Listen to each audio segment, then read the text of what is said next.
Hello, and welcome to the 76er Files.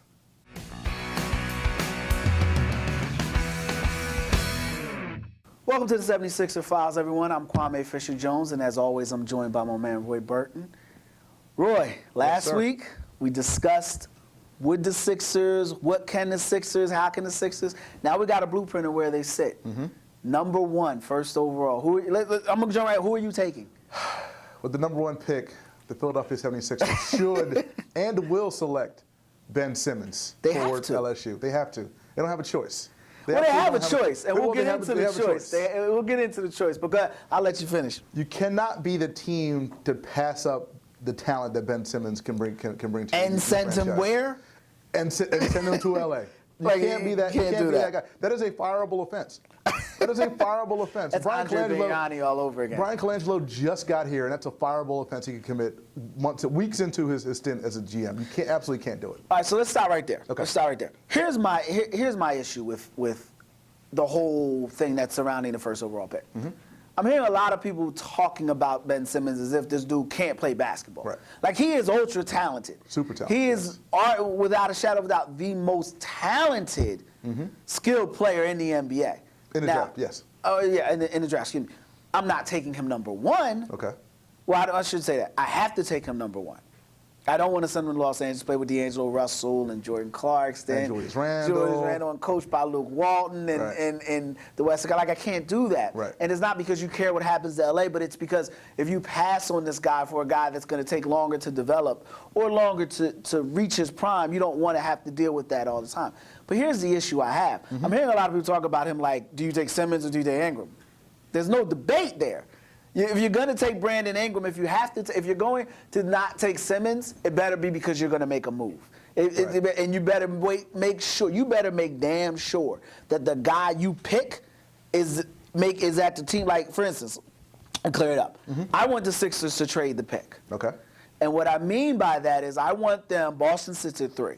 Make no bones about it, I want Buddy Hield. And I know there's dudes out there stealing my thunder, saying they want Hield too. I hear you. I hear you. You know you didn't think Buddy Hield until I said it, but we'll let it go. I want them to make that trade with Boston. So you're not only will you not take Simmons number one, you're going to trade out of the number one slot to 3 to get Hield, because that's a fireable offense too. You can lose your job on that too. Therein lies my genius. Okay. What I'm going to do is I draft Ben Simmons, and I call Boston. Say, you want Ben Simmons? Give me your 3rd pick. Okay.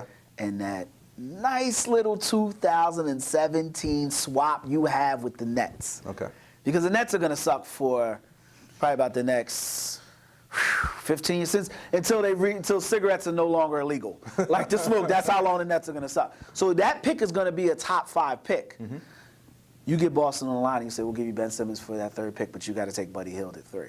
So Boston's going to give you 2 first-round picks to move up. Who's the general manager in Boston again? Danny Ainge. Who's the general manager in Boston again? Well, they're the ones who swindled the Nets out of the deal. And they're also the ones who got swindled in trading for Kevin Garnett, but first trading for Ray Allen and then lucking up and getting Kevin Garnett. Remember, they got Kevin Garnett after they traded for Ray Allen. Right. They made the Oklahoma City Thunder who they are when they traded for Ray Allen. Correct. Remember, right. A lot of people don't remember that. They traded on draft night. And they gave them picks. So Danny Ainge's butt got saved by his man Kevin McHale. Right. He's still the same general manager who's known to make bad pick after bad pick. He's still the same general manager, that's made horrendous trades after horrendous trades. So that makes bad. So yes, I'm making that deal. Okay. I believe in that deal. The Celtics make that deal. This is the same team that reportedly offered you their pick before they knew where it was for Jahlil Okafor at the trade deadline. You told them no. Now you're going to be the ones. Who told them no? The Sixers told them no. Oh no, who told them no? Okay, Sam Hinkie told them no. Okay, so and that's allegedly. Allegedly. You know what I mean? Yes. But we know Colangelo is one of the things Colangelo's had success with is making later picks in the first late picks in the first round. Absolutely. He hasn't gotten all-stars, but he's gotten good players. Michael Finley was one. I know I'm drawing a blank right now, but he's had other good players. You got Marion later. Yeah, so exactly, and that's when he was a scout and when he was assistant. Right. So I like Colangelo with those late picks. Those was it 24 and 26. 24 and 26. I'm not giving those up, and I don't want Boston's. I don't want anybody on Boston's roster. I don't want anybody. No Jay Crowder. Yeah, you talked about that. No. I'll throw a name out there. He's terrible. No James Young if you want a shooting guard. I did like James Young coming out of Kentucky. See, here's the problem. When you get a guy that's already been in the NBA, and we'll get back to Simmons, but when you get a guy that's already been in the NBA and hasn't had a chance to have any success, has struggled, you wonder where their mind is at this point. I agree. If James Young had came in, that's what I use about Marcus Smart. A lot of people said they didn't want Marcus Smart because he couldn't do this, couldn't do that. But I tell, I say he would have come in from day one playing alongside MCW. They would have rolled the ball out. These guys would have played. They would have developed differently than the way they developed there. That's one of the misnomers out there, that if a guy has success, that success will translate, a la Kevin Love, or if they fail, and that's not the case. Right. So I don't know if I would take James Young, but I can tell you this. I don't want him. Okay. If they offer him, maybe, but I don't want him. What I want is that 2017 pick, and I'll give you Ben Simmons. Well, I don't want to bash Ben Simmons as a player, as a person. Oh, absolutely not. Yeah. But yeah. what apprehensions do you have about bringing him to Philadelphia? About bringing Ben Simmons? Or taking him the first pick overall? Well, obviously the number one apprehension is the jump shot. The jump shot, again, is a weakness of his. He shied away from taking shots. Again, this is a man who, quite frankly, put up tremendous numbers, 19, 12, and 5 at LSU, shot 56% from the field, and he had no jump shot. Like, defenses sagged off of him. He found a way to get it done. And he still found a way to get it done. He still found a way to get to the foul line 9 times a game. So offensively, he was productive in college without a jump shot. But you have to have a jump shot in the NBA, especially playing where he's going to play. You don't think that can? All right. Here's why I don't want him. I have no doubt that he'll be a good player. Okay. I think he'll be a 6-time All-Star. I think he'll play 14 years. Same thing with Wiggins. I think Wiggins will play. I often compared Wiggins to Jerry Stackhouse, and I see that comparison there. And it's funny because one of the things I hate is when people say, well, I think he'll be the next da-da-da-da. But when you scout players, you like to see, because a lot of times you're bringing two people who've only seen YouTube highlights. Correct. So he's like, say, who's he remind you of? Ingram, and we said this before the cameras, I said Ingram reminds me a lot of Latrell Sprewell at Alabama, that same type of deceptive first step. He's quick off the feet, quick off the ground, he's got that wire. But the thing that made Latrell special, Latrell was a little past crazy. You know that Alabama. He a little fire.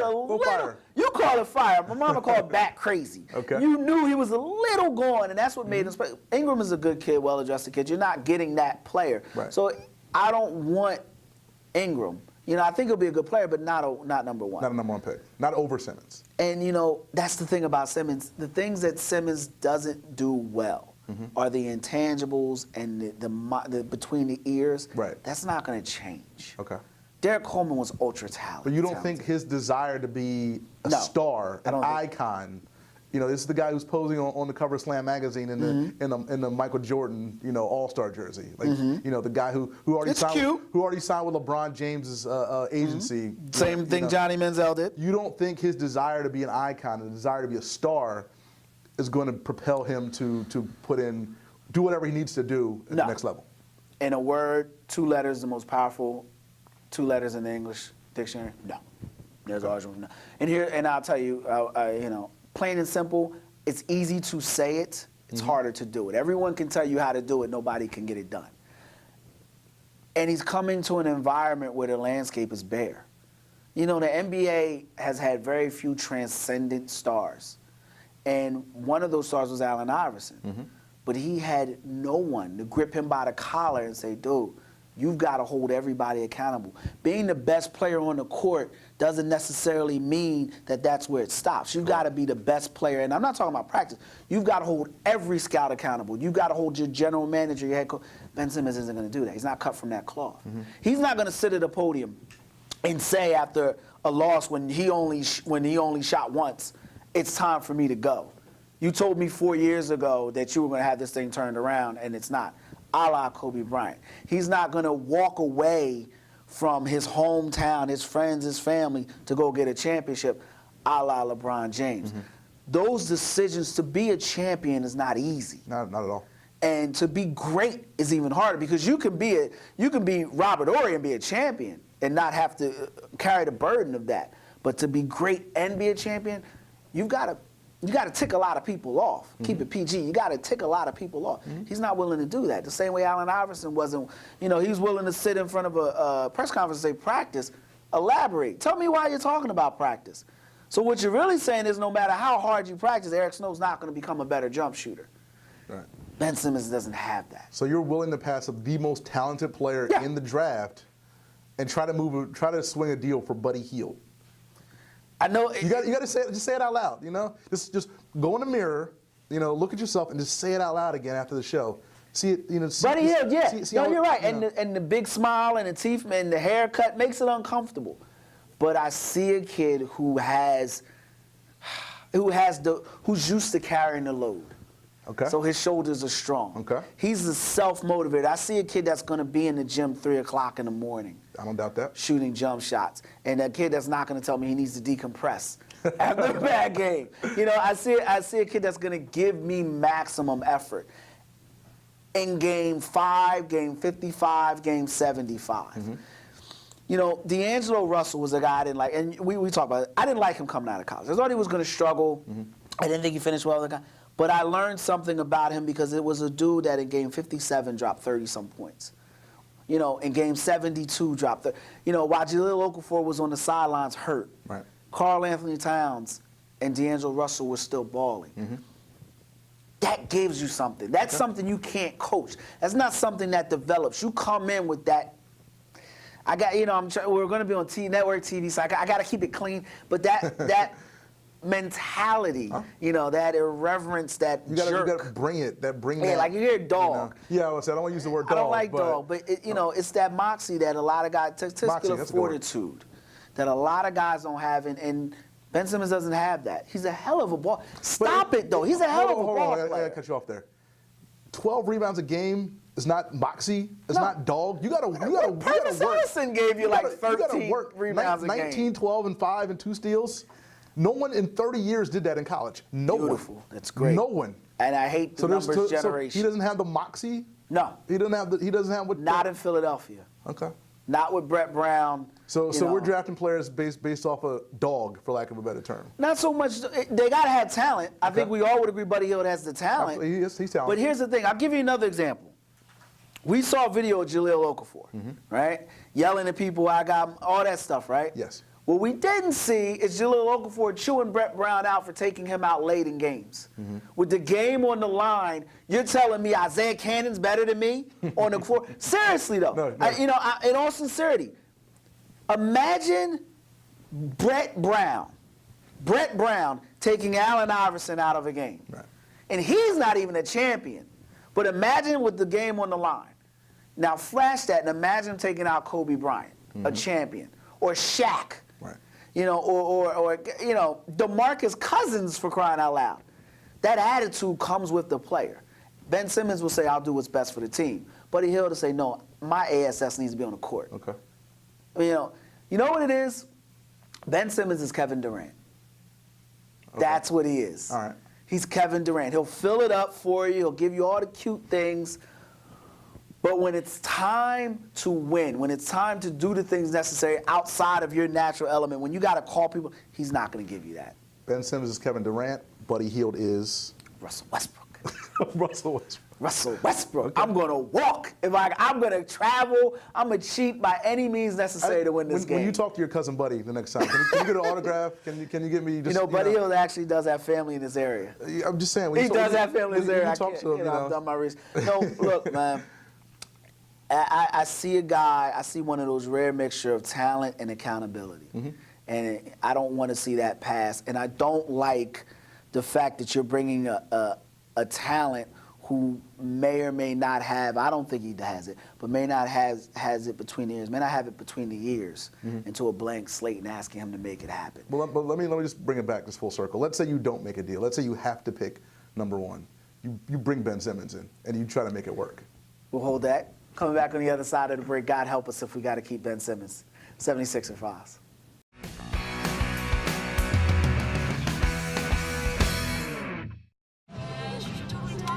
No, I don't know though. I'm scared. I mean, you're so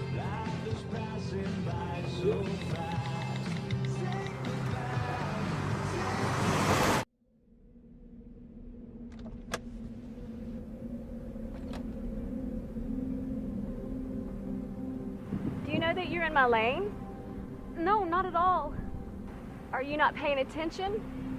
Are you texting? I was just checking in with my mom. I was telling her that I thought we'd be home by 6. It's okay. There's enough time. Just pay attention. I'm not even halfway through my text. There's no way. I'm not even going to look up. My babies are in the car. You have to pay attention. It's just supposed to be a quick text. I'm so sorry.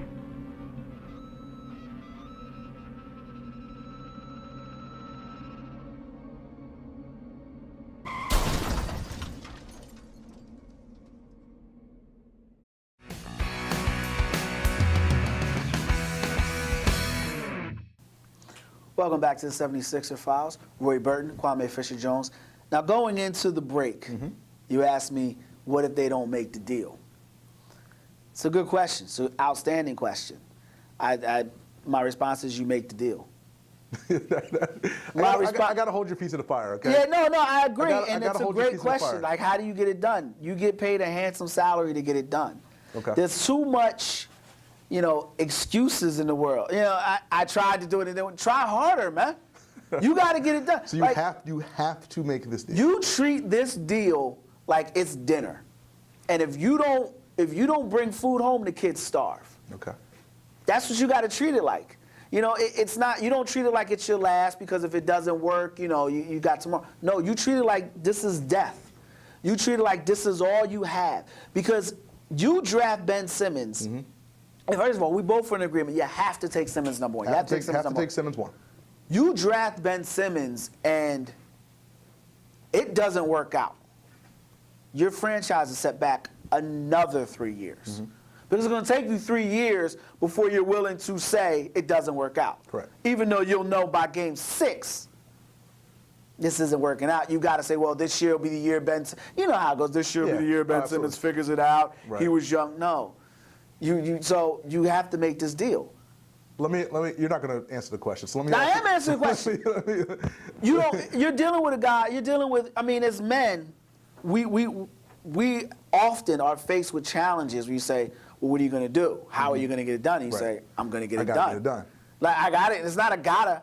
I'm going to get it done. Right. That's it. Period. I'm going to get it done. That's what Colangelo. And he knew that. And on a sidebar, and we talked about this a little bit. I was one of those dudes who didn't believe the NBA draft was fixed. I was like, no, what are you talking about? It's just luck. Dude, come on, man. It's not fixed. Man, Hinkie. It is not Yeah, fixed. Hinkie's the general manager of the Sixers. They're picking 3. They're picking 1. And they're picking 3. Nothing changed. Boston's picking 1. Like the Nothing NBA is changed. going to screw it to them and have Boston pick 1. Man, it's put it this way. You got Dikembe Mutombo. And I said this to you earlier. There's if you look at certain people, go, he don't follow the instructions. Dikembe Mutombo, Mount Mutombo. Yes. Mount Mutombo. He speaks 17 different languages, but can't keep the tweet to himself. Tweets out, congratulations, Sixers on #1 pick. And everybody's like, what is that? What are you talking about? He had it in drafts. He jumped the gun. He didn't jump the gun. He had it queued up. He He's like, saw yo, the fire I'm when gonna- a bullet landed. I'm going to drop this at 8:30. He had it in drafts, ready to go. Yeah. The draw didn't even happen when he tweeted that. It happens an hour before. No. I've been to the draft. I No, know I know how it you works. have. I know how it works. It didn't happen Did at you 4 go o'clock. in the secret bat room? I did not go in the back room. But I saw. Bat room is where it goes down. It goes down in the DM and it goes down in the bat room. They have video on NBA.com that shows Jump the cuts. back room. Jump that cuts. shows what happens in You the back can room. jump cut to There's- make it look like. All right, so there's 14 representatives in there. There's the Yeah, accounting. explain to Philadelphia how it goes down. All right, here's how it goes down in the back room. Okay. The bat room. The secret society Illuminati room. 14 league representatives, one for each team, in the room. There's the accounting firm. There's NBA people in there. There's a person who actually keeps time, because there's a certain amount of time the hopper needs to spin between picks. So what happens is they put the 14 lottery balls into the hopper, just like the Pennsylvania lottery, and then every team is assigned a bunch of combinations based on where they land in the lottery. Now the Sixers had 250 combinations. Most of those start with 1. The numbers come out of the lottery. They pull the balls out of the lottery one at a time. They pull the number out. They read the number. Wait 10 seconds. Pull the number out. Read the number. The 4 balls come out. Whoever has that 4-ball combination happens. happens to win the draft. Now, that happens 1 hour before everything we see on TV. Question for you. One Yes. question. Do you do realize the Easter Bunny is not real as well, right? Easter money is Easter money is not real. Here's my issue. That's 2016 on 2017. Why can't you just do the freaking thing live? You don't right want to see there? it because if you No, get but- another. Here's the thing. I'll explain it. You draw a combination. Whoever's combination comes up 1st is the winner. You draw another combination. If that same team comes up, you have to do it again. I'm fine with that. It is the most boring thing in the history So of the there's a world. lot of going to the DMV is boring, but we all have to do it. No, you don't have to watch guys pull lottery balls out of the machine. The next time, you know what? I do because I believe that sucker's fixed. You're not going to convince me that if Hinkie's the general manager, Sixers get number one. Nothing changed. They didn't even win a game after Hinkie resigned. Nothing Yeah, changed. but the deal was already signed. The treaty was already signed when he gave his. So Adam Silver Yes. said, Yes. you did us a solid. Yes. We're going to do you a yes. solid. David Stern got on the phone from Boca Raton with his flip-flops and a Tommy Bahama shirt on and said, look, we can't have the Sixers doing what they're doing. So tell them, if as long as Hinkie's in the building, they will never get a number one pick. They said, okay, well, who do we replace him with? Jerry would be great. Jerry's a good guy, turn around USA basketball. He'll come in, he'll give some legitimacy there, and then they'll make a move. Now, they didn't sign on Jerry bringing in his son. Nepotism is alive and well. Yes. But they definitely signed off on getting Hinkie the hell out of it. So what do we do with Sam? Sam will quit. He's a prideful dude. He'll go somewhere, drink some wine and Triscuits. He'll quit. What did he do? He quit. What he built, he decides to turn his back on. Tells you a lot about a man when you quit. They didn't fire him. He Didn't quit. fire him, he quit. Because he wasn't going to be able to what? Get the credit for what he built? Well, they demoted him twice. Okay. He screwed up. But if you get demoted twice, you have a certain sense of pride. Yeah. And then at some Do point, you really? Yeah. When you trade guys who can't play? Do you really? No, this was his baby. They said, you know what? You didn't do a good job. You got demoted. Then Mm-hmm. they're going to bring another guy in over top of him to demote him again. You can't. That man's got pride. I understand. You keep saying it. I understand that. That was not a prideful letter that he wrote. I understand. That was 13 pages. That was 13 pages of pride. pages of weeping. But anyway, bringing it back. Yeah. I believe the lottery's fixed. But, let's bring it back to Simmons. You asked me, what do you do if you don't make that deal? Can I throw something at you? Let me throw something out at Go you. ahead. Let's say we don't do your deal. Let's say we throw another deal at you. Boston obviously wants Okafor. Okafor is probably going to be more talented than what they can draft at 3, whether it be Dragan Bender or whoever they choose to draft at 3. Throw Do you take 3? Okafor to Boston for 3. It makes sense. It does. For both teams. And you still get Buddy Hield, the savior, the man who will curse out Brett Brown if he benches him in the fourth quarter. All the boxes are checked. But here's the question, and this is why, in the rebuild, I don't want to get rid of anybody we have in tow until I know for a fact they can't do it. Because we disagree on Brett Brown being fired, but what we do agree on is they've finally broken ground on a rebuild. Absolutely. This rebuild is happening now. I don't know if I'm ready to give up on anybody just yet. I need to get a training. It's like we'll talk about the point guard position later on, and I said this earlier. The point guard position is the hardest position to evaluate without game film. You can't evaluate the point guard position off YouTube. You need to really sit and watch game film. I don't know if I'm ready to get rid of Jahlil Okafor. The guy's a winner. Guy's a winner. I mean, Guy's a winner. Guy's a proven scorer. and he'll get better offensively. He'll get better offensively. He'll get better defensively. He won't be great. He'll get better. All you want him to be, is an adequate. That dude is wretched, man. All you want him to be is an adequate defender. I think he can be an adequate defender. Yeah, well, and a lot of people think Nerlens Noel is going to be a consistent shooter. And look, I think I'd rather take that 2017 pick. But look, if it lands me Buddy Hield, and it gets me out of the Ben Simmons Simmons and Hield.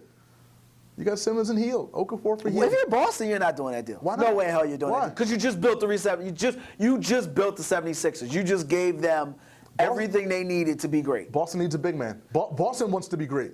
Yeah, but they were the third best team in the East right now. The time for them is now. If Danny Ainge makes that deal, he needs to be here sitting side by side with me for the rest of his NBA tenure. And I think about that point, and the thought of Jahlil Okafor in Boston's history and the players. You know what? Let's do this. We'll take a quick break. We'll come back. We'll jump back in. Jahlil Okafor to Boston. It's a possibility. I want Buddy Hield, though. 76er Files.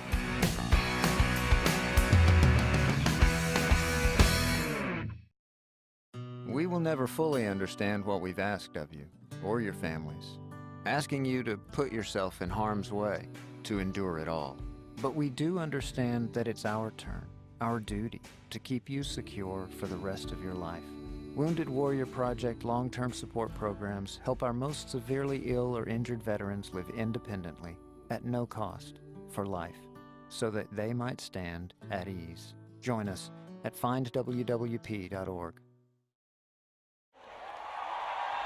I want to say something really important, but really quick. I'm not going to preach to you, but we did something really special this year. Just show that our generation changed the world. Never happened before. So we absolutely changed the world. We changed the world. So it just goes to show anything is possible. Fight for what's right. Fight for what you believe in, and stay forever young.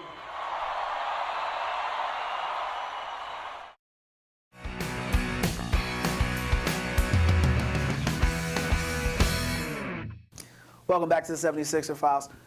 You know, Roy, when I wanted to get a co-host, this was the reason why I came to Roy Burton, associate editor, excuse me. See, you got me flabbergasted with the question. I got you all worked up. Associate editor for Liberty Ballers, host of the BS Line, co-host. You asked me a question before going into break, if you would trade Jahlil Okafor to the Boston Celtics. The hated Boston Celtics. It's not just the hate. I don't hate Boston. I love Boston's pedigree. I love their history. And like I said, I wouldn't mind giving them New Orleans. Like, they can have Noel. They're not going to give you 3 for New Orleans. I know, but I'm just saying, like, I can give them Search. I'd like to pay 50 cents for something that costs $1 too. Like, yeah, I like to pay 50 cents per gallon for gas. Yeah. You know what I mean? I like to meet Halle Berry on every night. But, you know, look, that player in a film room with Bill Russell, Tommy Heinsohn, Havlicek steals the ball, Paul Silas. These are champions again and again. And these aren't just basketball champions. These are life champions. These are guys that the NBA was built on. I don't know if I want to give a winner to them. Okay.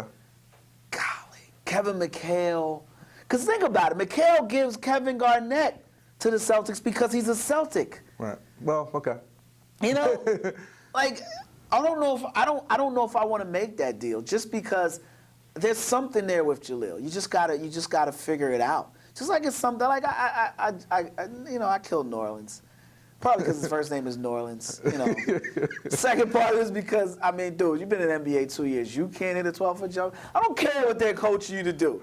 40 minutes before practice, 40 minutes after practice, you should have an intern rebounding for you. You should be running down the court 12-foot jump shots. The David Robinson. That's why David Robinson never went to an NBA Finals. He got Tim Duncan. And part of his arsenal on the offensive end was a 12-foot jump shot, the elbow jumper. You got to get that, Nolan. It takes you from, what is he, 9, 11 points a game now? 12 and 8. 12? 11 and 8. 11 points. That puts you 17 points. That gives you a max contract, my friend.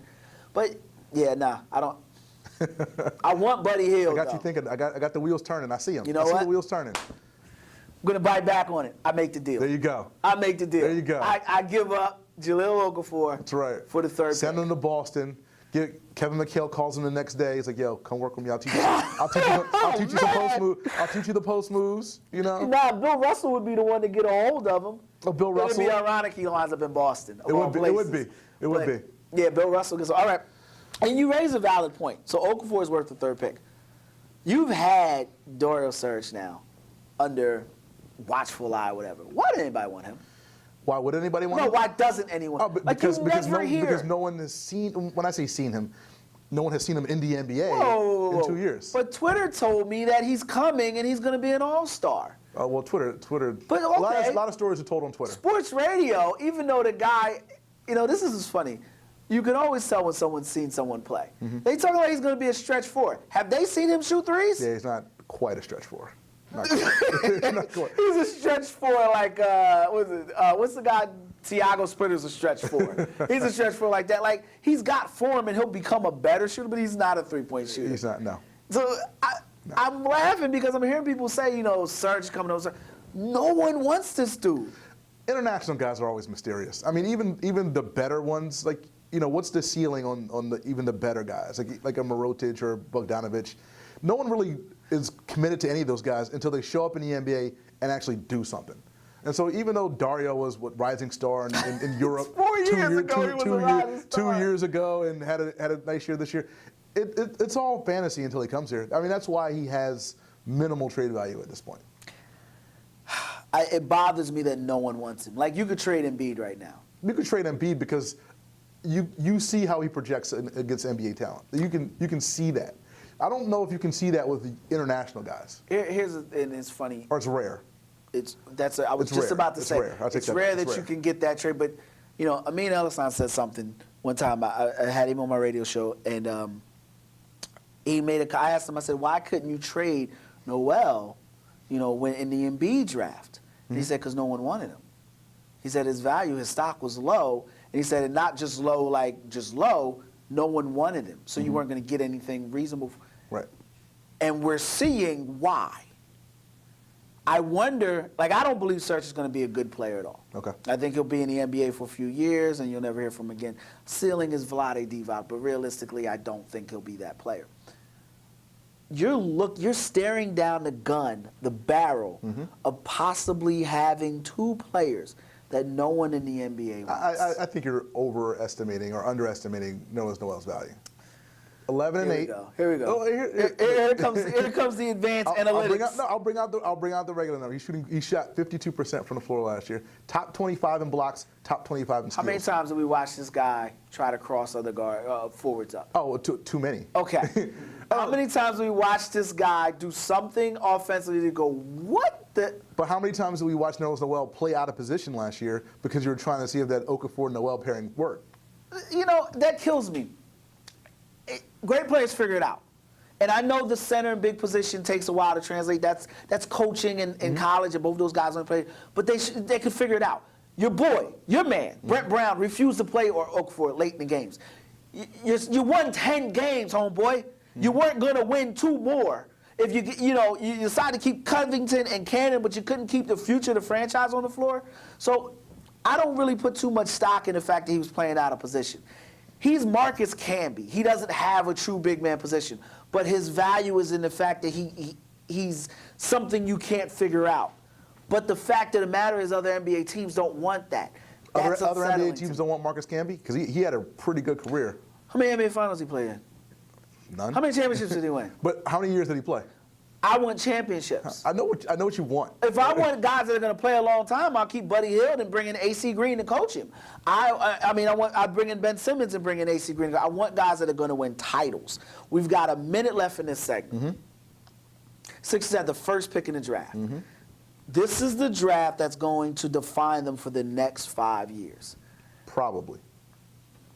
You really don't think No, probably. They've got the first pick in the draft. You screw this up. No, but the player they draft, Ben Simmons, may not even be your best player. Well, okay. So then the moves that center around this draft, the things that they have to do this draft are going to identify this team for the next 5 years. I agree with that. What move are you making that's going to solidify them getting an NBA title? Drafting Ben Simmons. That's the move. Drafting the most talented player in this draft. That's the move. And again, I'll say it again. I don't know if he's going to be your best player 3 years from now, but drafting a guy who already is the complement to the guy who you think could be your best player, Joel Embiid. Who? Joel Embiid. Never heard of him. Never heard of him. You've heard of him. We'll take a quick break. You know what? We were supposed to run into the NBA Plus, but I want to piggyback off that. We're going to take a quick break. When we come back, we're going to talk more about that because I don't agree with that at all. 76er Files.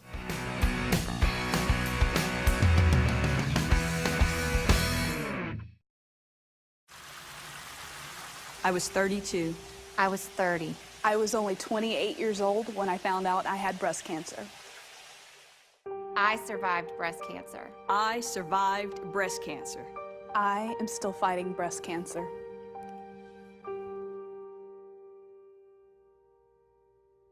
Talk to your doctor.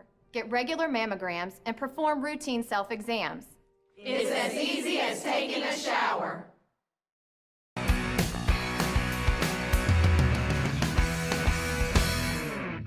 Welcome back to the 76er Files. Before we went to break, I posed a question for Roy. what move brings you closer to an NBA title? Or that should have been the question I asked.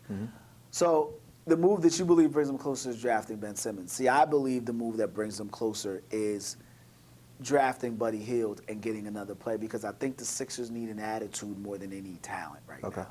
And that doesn't mean that you draft a guy that doesn't have talent, but that means you have a guy that his attitude is a little higher than his talent. I think Simmons' talent is more than his attitude. But explain to me, you've got to sell, all right? You've got to sell your fan base. I'm sitting back on this one. Okay. On why they should vote Simmons. We both agree you don't go Ingram. You do not go Ingram number 1. You know, a good player. Good player, fantastic Congratulations, you'll be an NBA player, but not the guy I want. Sell me on how Simmons is going to bring me closer to an NBA I'll tell you, title. and I'll tell America, Ben Simmons, again, let's dial it back a little bit. Yeah, he's a hell of a ball player. Heck of a basketball player, not a transcendent type of player, not LeBron James, not anybody, and then anyone of that ilk. When you have a 6'10", 240-pound forward who has point guard skills, who can put the ball on the deck, who can make things happen for his teammates, who can rebound, you cannot afford to pass up that talent. And he also complements the other guy, Joel Embiid, who Kwame believes doesn't exist or refuses to acknowledge. Heard about him. Refuses to acknowledge It's like his the existence. Black Santa Claus. I've heard about him.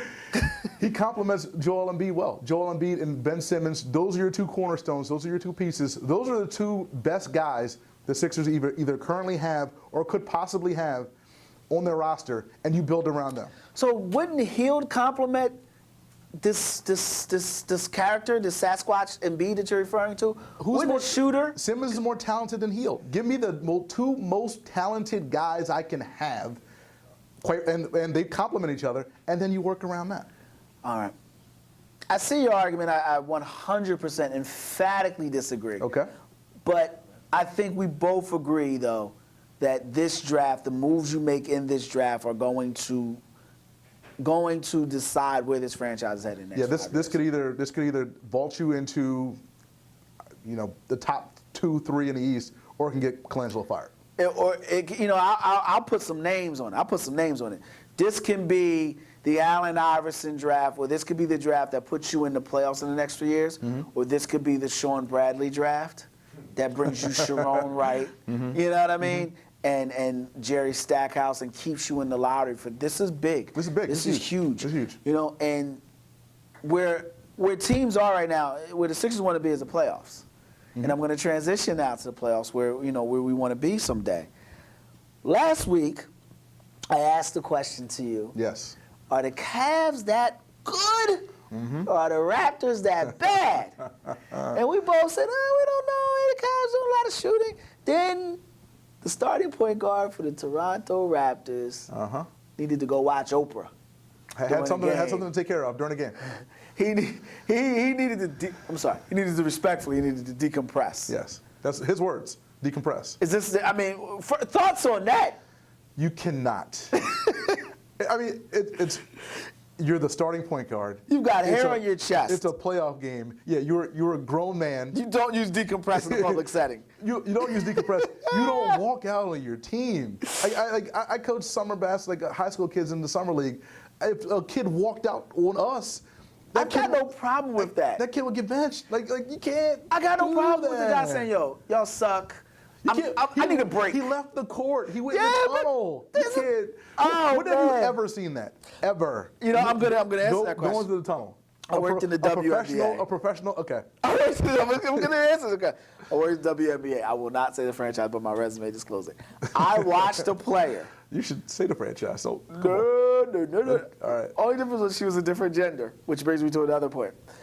I watched a female do that. Okay. And then say she needed time for herself to process what was going on. Decompress. Now, she didn't, but even she didn't say decompress. But that is something your lady will tell you. We just need time apart to just decompress.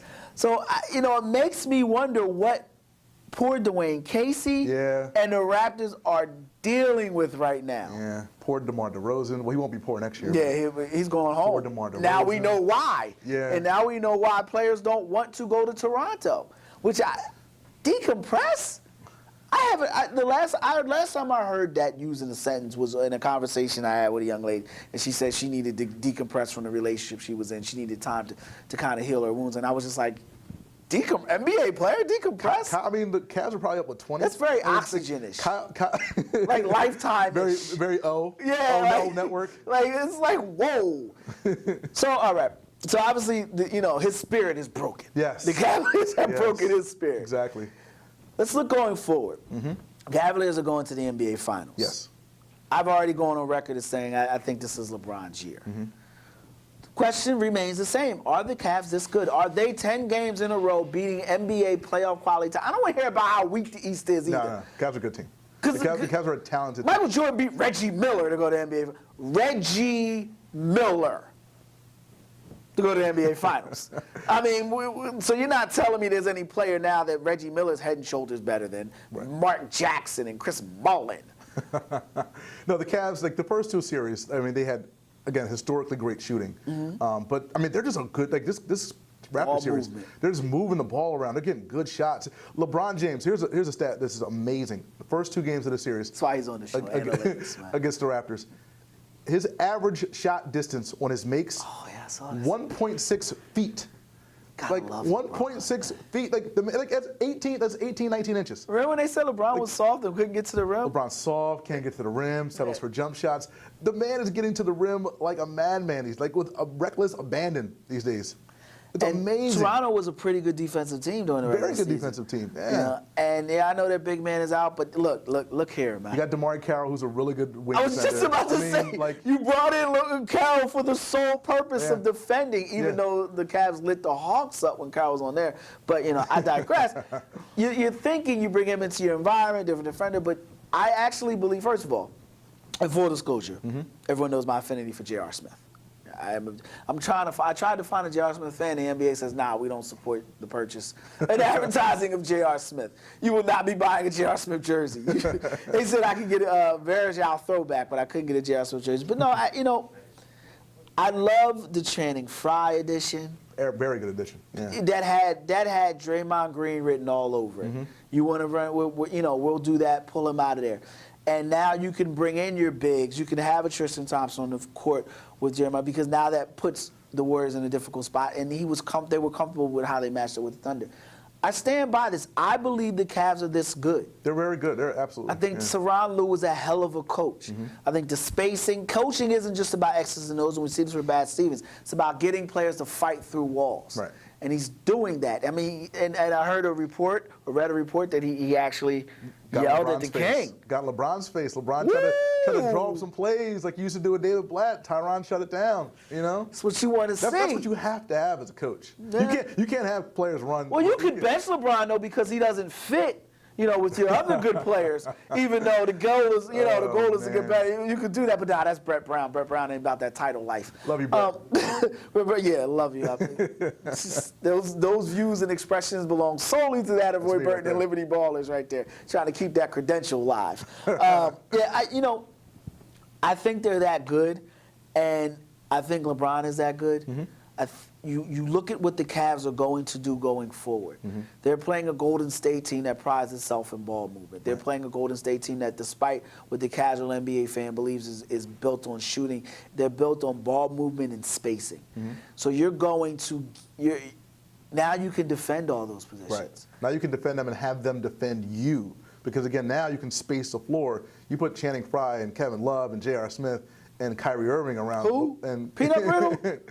Peanut Brittle ain't playing NBA Finals. Kyrie Irving, put those guys around LeBron James, space the floor, let LeBron get those easy baskets. It's going to be, and I think we both agree, the Thunder, well, they've played 8 quarters of basketball. The Thunder have been down by 10 or more points in 7 of those quarters, I believe, at some juncture. I think you're right. Yeah. Like, what are we talking about here? And I love Russell Westbrook. You love Russell Westbrook. You're not so much Kevin Durant, but you think he's a good player. I think Kevin Durant's a great player. I think he's going to go down as the greatest scorer the game has ever seen. Ever?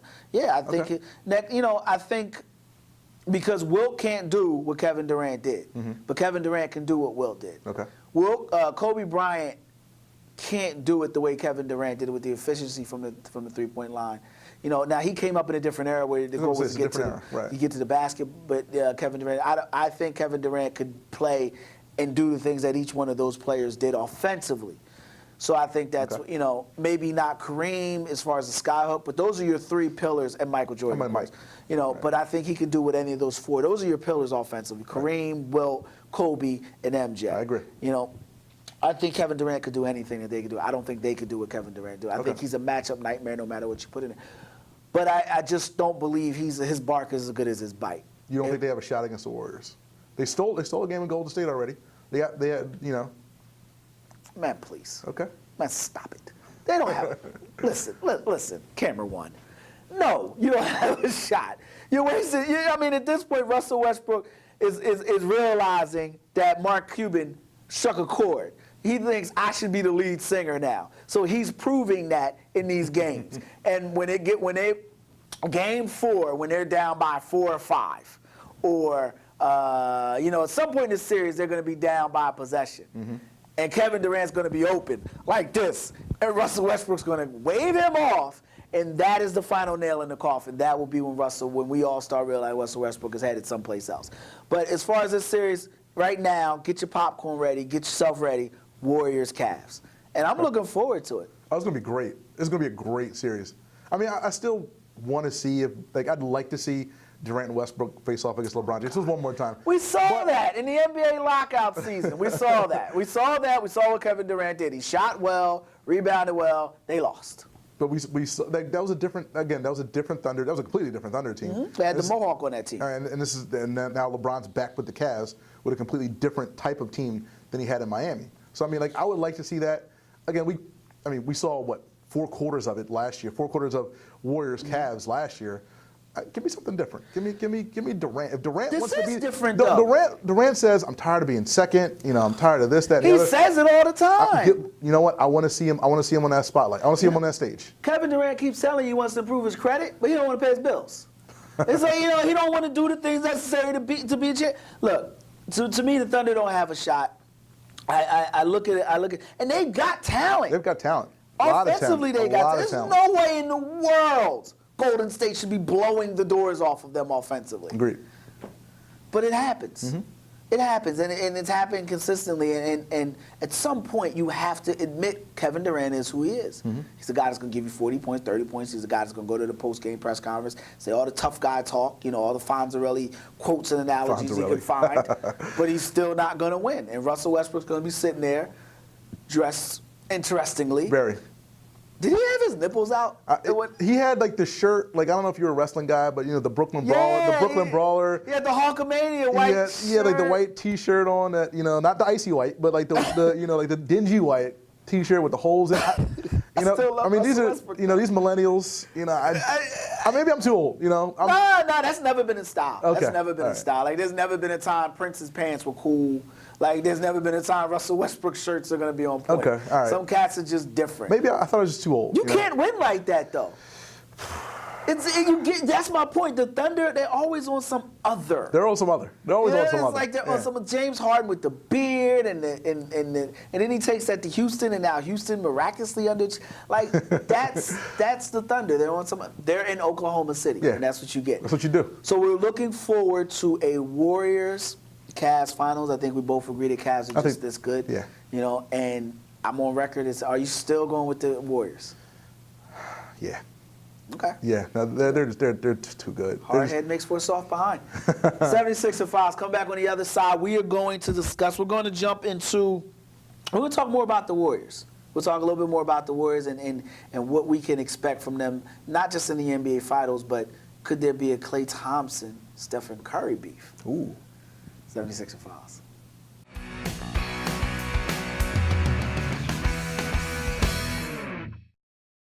We will never fully understand what we've asked of you, or your families, asking you to put yourself in harm's way, to endure it all.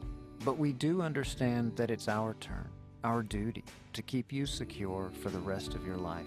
Wounded Warrior Project long-term support programs help our most severely ill or injured veterans live independently, at no cost, for life, so that they might stand at ease. Join us at findwwp.org.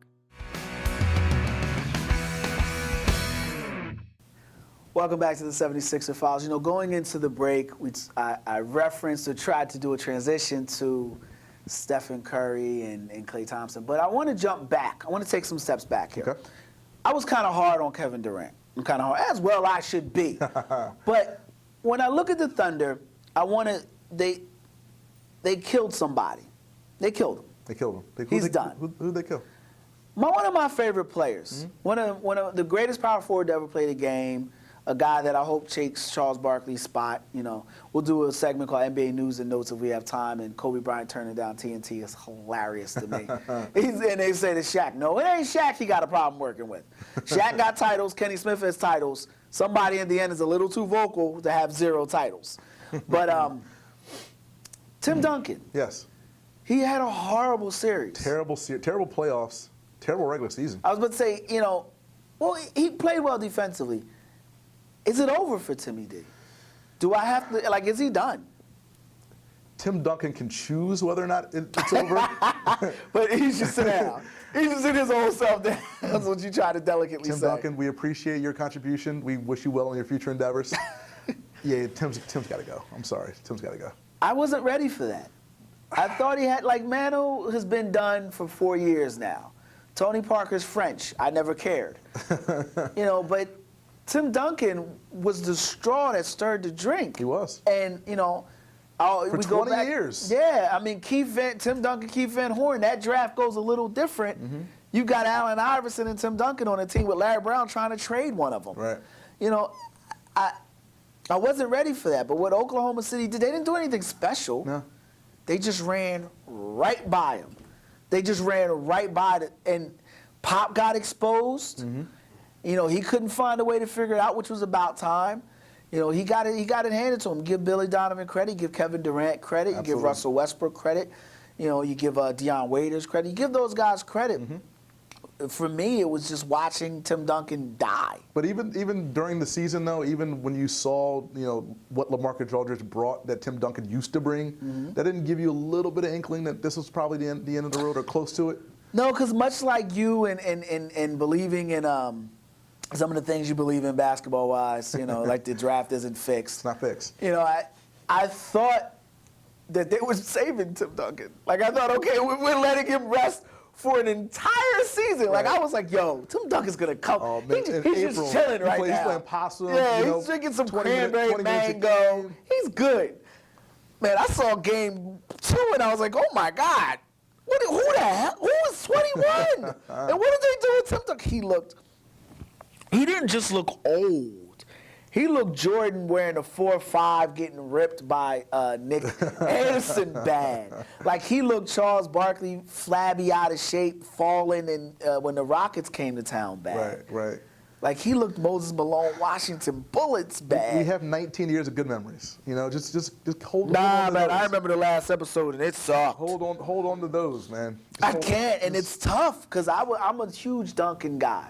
Like, I love, you know, he's the last of the Pete Newell big men. Yeah, that's good. You know what I mean? Good, yeah. And I enjoyed watching him play. I loved his footwork. You know, and one of, like, just kind of some random thought, but one of the things I was excited about with the Sixers drafting Okafor was the possibility of him working with Moses Malone. Yeah. You know, Moses Malone, who helped Hakeem Olajuwon, who now helps everybody try to be a big man. Moses was at Lincoln, Moses passed. And you know, it's kind of like, I'm not saying Tim Duncan's dying literally, but, you know, it's like it's the end. Yeah, it's the end of that era. That era of the. And it'll be back. Yeah, because everything is cyclical. But the classic big men, the classic, you know, back to the basket, footwork, you know, smart big men. Maybe not the most athletic guys, but they were crafty enough to figure out ways to score 22 and 11. Yeah, and you know, they could control a game. And Tim Duncan, to watch that. Like, dude, I had no idea he was that bad. Like, golly. So, yeah, it's you know, it's the end. And as we jump from that era to the new era, I'm reading Gary Payton's comments about the era, and Steph Curry wasn't the unanimous MVP. And my man, LeBron James is passive-aggressive. I think he's aggressive. Oh, Lord. I love you, LB, but come on, man. Just say it. Say it with your chest. Just say, yo, I was the MVP. Don't send out your goons to send Facebook messages to me. And you know, everybody gets to LeBron fans, which we really know is LeBron sitting back at his keyboard or his tablet, you know, letting the world know how he really feels. I agree, though. I don't think Curry was the unanimous MVP. Well, before we get into this discussion, let me ask you a question. Are we saying MVP is a best player in the league award? As or are we saying, presently construed, I don't believe he is the best. Okay. I think at times, Klay Thompson is the better player. And I love Steph Curry. I was the one that called him a bust because he wasn't playing at the level he should have been playing at. By the way, I still get hit, Mellon. But at times, 82 games, if they played 82 games together, I would say 32 of those games, Klay Thompson is the better player. So Steph Curry is a better player for 50 games, and so Steph Curry, for the entirety of the season, is the best player on that team. And therefore, I imagine the best player in the league. I don't know if you All right. No. Kawhi Leonard should have gotten a vote, at least one. Well, Kawhi Leonard finished second. Okay, but I'm talking about the first place vote. He should have got one first place vote. Steph Curry should not have been unanimous. So Steph Curry is not good. Wasn't good that much better than Kawhi Leonard to be the first unanimous MVP. Okay, let me ask you. I'm gonna answer your question by proposing another question. I'm gonna use the Kyle Lowry O philosophy, the oxygen female philosophy. But I answer your question by another question.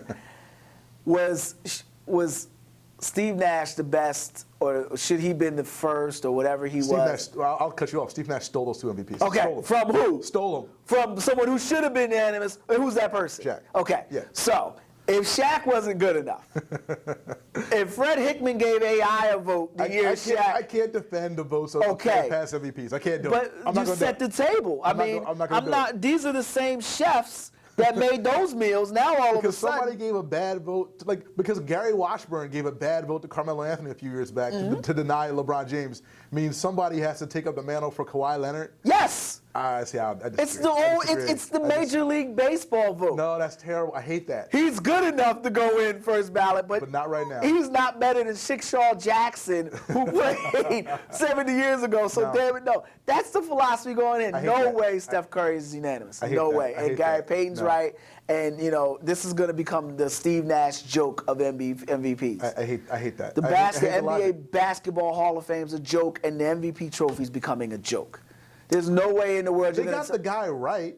The guy, Steph Curry is the most valuable player. Well, based on the way they award, they give out the award, Steph Curry is the MVP. Negative. And whether he's the most valuable player in the league, that's a different discussion. Okay, well, the discussion is the trophy's most valuable. But it never goes. Well, I don't see it should. If I get my vote back, it will. I would have voted for Kawhi Leonard twice. Under 2 different names. I would have said, wait a minute, so Steph Curry's got 60 of the possible, just throwing numbers out, 60 of the possible 62 votes? Okay, hold on. I'm the last one voting? I vote Kawhi Leonard and Robert Covington. What are you talking? He is not being in. Just like someone should have stood up and said, Steve Nash is not getting 2 MVP trophies on my watch. I hope they never give you a vote, because I don't want you to be that guy. I don't want you to be that guy. I'm always that guy. I'm angry, bitter man. For Roy Burton, I'm Kwame Fisher-Jones. Make sure you tune in next week for another edition of 76er Files. Until then, as always, we appreciate your time and year.